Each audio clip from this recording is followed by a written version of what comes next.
Vous êtes-vous déjà demandé ce qu'il adviendrait si votre niveau d'éducation dictait votre accès aux services essentiels comme la santé ou le transport? Dans un monde où chaque diplôme devient une clé, quels seraient les verrous qui nous enfermeraient? À travers cette vidéo, nous allons explorer un univers où la connaissance est la seule monnaie qui vaille pour construire non seulement votre futur, mais aussi votre présent. Quelle vérité se cache derrière cette société d'apparence? Ensemble, plongeons dans l'ombre de ce système impitoyable, révélant les enjeux, les espoirs et les batailles de ceux qui y vivent. Préparez-vous à ouvrir des portes longtemps fermées. Dans cet univers qui ressemble dangereusement au nôtre, chaque matin, Tom, jeune homme de 30 ans, se lève avant l'aube. Le réveil rudimentaire, une machine presque archaïque pour ceux de son rang, lui hurle qu'il est temps de commencer sa journée. Dans un monde où le progrès technologique dépend étroitement du niveau d'éducation, Tom, qui n'a pas réussi à décrocher plus qu'un diplôme de niveau secondaire, doit se contenter de ce qui lui est accessible. À 6 heures du matin précise, Tom quitte son petit appartement situé dans un quartier modeste de la ville. Les rues dépendent elles aussi du statut éducatif de leurs habitants. Dans son district, les infrastructures sont vieillissantes, les transports publics peu fréquents. Tom doit marcher 15 minutes pour atteindre l'arrêt de bus le plus proche, franchissant des chemins mal entretenus, souvent envahis par la végétation. Une fois au terminus, Tom grimpe à bord d'un bus. Non pas le dernier cri, mais fonctionnel, pour ceux de sa catégorie. Ce trajet est l'occasion d'observer, entre deux chaos, les quartiers plus aisés. Ici, les bus sont semblables à des salons mobiles, dotés de la climatisation, de sièges confortables et silencieux. Mais ce monde-là reste hors de portée pour un homme de son niveau. L'usine où travaille Tom se trouve à 1 heure de route. Il y tient un poste d'ouvrier, tâche répétitive et peu valorisante, sous l'œil vigilant d'un superviseur qui, lui, peut se targuer d'avoir un niveau supérieur d'éducation. Dans cet environnement de travail, chaque promotion, chaque prime dépend étroitement des diplômes affichés. Pourtant, Tom accomplit ses tâches avec rigueur, accroché à l'espoir ténu d'un lendemain meilleur. Les pauses sont synonymes de discussions à voix basse avec quelques collègues. Comme lui, beaucoup ont abandonné le rêve d'une éducation supérieure. Les conversations tournent souvent autour des maigres stratégies pour améliorer leurs conditions, des cours du soir coûteux, des examens que peu réussissent à passer.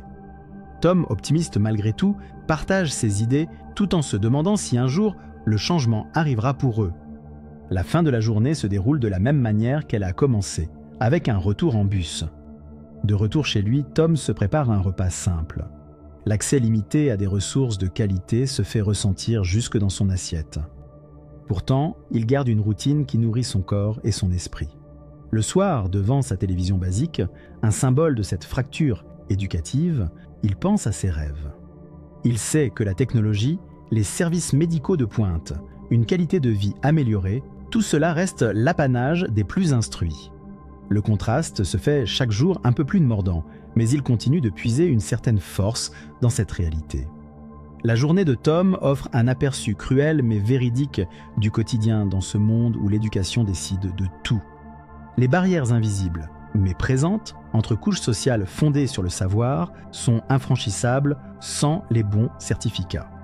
Son quotidien est une boucle sans fin où l'espoir fait office de réconfort illusoire, mais où persiste toujours l'idée d'un changement possible. Ainsi, Tom incarne l'histoire de milliers d'autres, piégés dans un système qui leur dicte non seulement quelle porte ils peuvent ouvrir, mais aussi quelle vie ils sont destinés à mener. C'est à ce moment-là que la vidéo doit éveiller en chacun de nous la question « Que ferions-nous dans un pareil système ?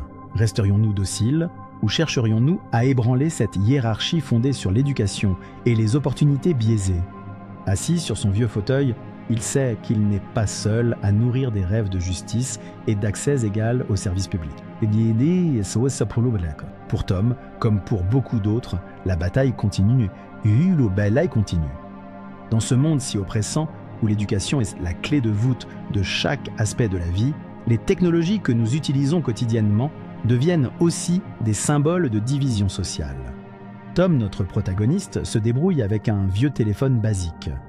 Dans cet univers, les fonctionnalités avancées, telles que la navigation Internet fluide ou les applications modernes, sont réservées à ceux ayant atteint un certain niveau d'instruction. Pour les autres, chaque interaction avec la technologie est limitée, une simple fenêtre vers un monde plus vaste, mais inaccessible. Pourtant, avec ce qu'il a, Tom parvient à ses besoins essentiels, jonglant avec les moyens dont il dispose pour rester connecté. Les relations sociales ne sont pas épargnées par ces barrières. Dans le quartier où il vit, la plupart des habitants ont partagé des parcours similaires. Leur quotidien est rythmé par les mêmes inquiétudes et aspirations, façonnant des liens profonds entre eux. Le soir, ils se réunissent parfois en petits groupes, partageant leurs histoires et leurs espoirs.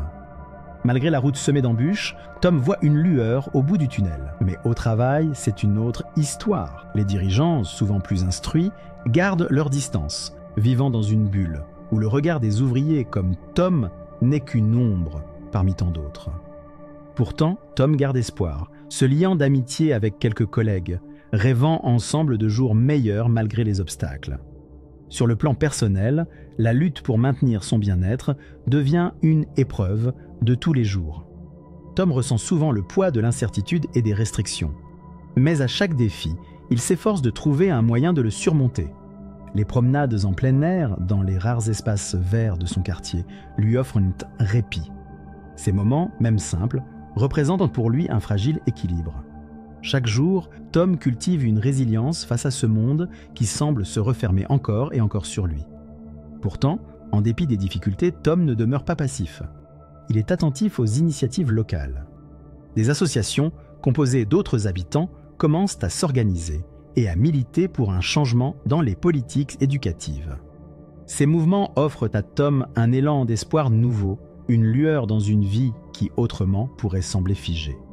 Malgré tout, Tom est bien conscient que le chemin sera long et semé d'embûches. Mais en voyant les élans de solidarité autour de lui, il comprend que chacun possède la force d'initier des transformations, aussi modestes soient-elles. Dans ce monde où l'éducation trace la ligne de démarcation entre privilèges et privations, les impacts sociaux et culturels se font sentir à chaque coin de rue. Tom, conscient des profondes inégalités, observe comment celles-ci influencent la culture et les interactions. Dans son quartier, les magasins proposent des produits de base, alors que de l'autre côté de la ville, les vitrines débordent d'articles de luxe. La culture elle-même se divise entre ceux qui ont accès aux nouvelles tendances grâce à une éducation supérieure et ceux qui se contentent de vestiges du passé. Pour Tom, ces disparités ne sont pas qu'une question de confort.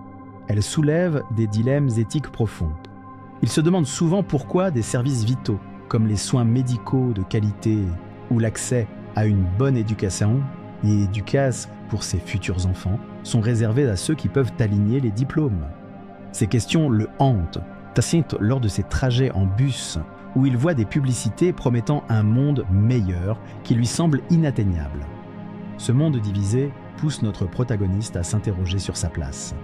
Tom ressent un conflit interne, tiraillé entre l'envie de se soumettre à ce système rigide et le désir de le remettre en question.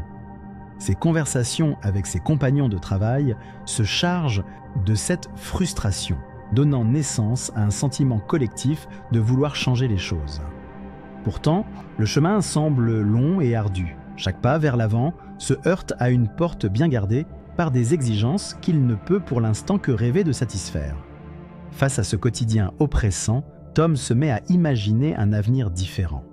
Souvent, il se perd dans ses pensées en regagnant son appartement. Sa vision se dessine, un jour, son niveau scolaire ne définira plus sa vie entière. Les publicités sur les panneaux, vantant des mondes lointains accessibles aux érudites, le poussent à réfléchir. Cette vision d'un futur meilleur alimente ses rêves nocturnes, lui insufflant l'envie de changement. Tom n'est pas seul dans sa quête. Des réunions clandestines s'organisent peu à peu dans son quartier, à l'abri des regards. Ces rassemblements donnent naissance à un espoir nouveau. La communauté locale commence à s'éveiller à l'idée que leur situation peut évoluer. La colère silencieuse qui grondait trouve enfin un écho collectif. Ensemble, ils envisagent des campagnes de sensibilisation pour faire entendre leur voix. Les idées fusent, échanges de livres pour apprendre ensemble, économie collective pour financer des cours, pétitions pour revoir les politiques discriminantes. Tom se lance dans ses initiatives avec ardeur. Il devient un visage familier, un moteur de ces petits changements. Sa détermination grandit à chaque sourire échangé, chaque main tendue. C'est le premier pas vers quelque chose de grand. Dans cette société où l'éducation détermine tout, Tom éprouve un besoin croissant de changement.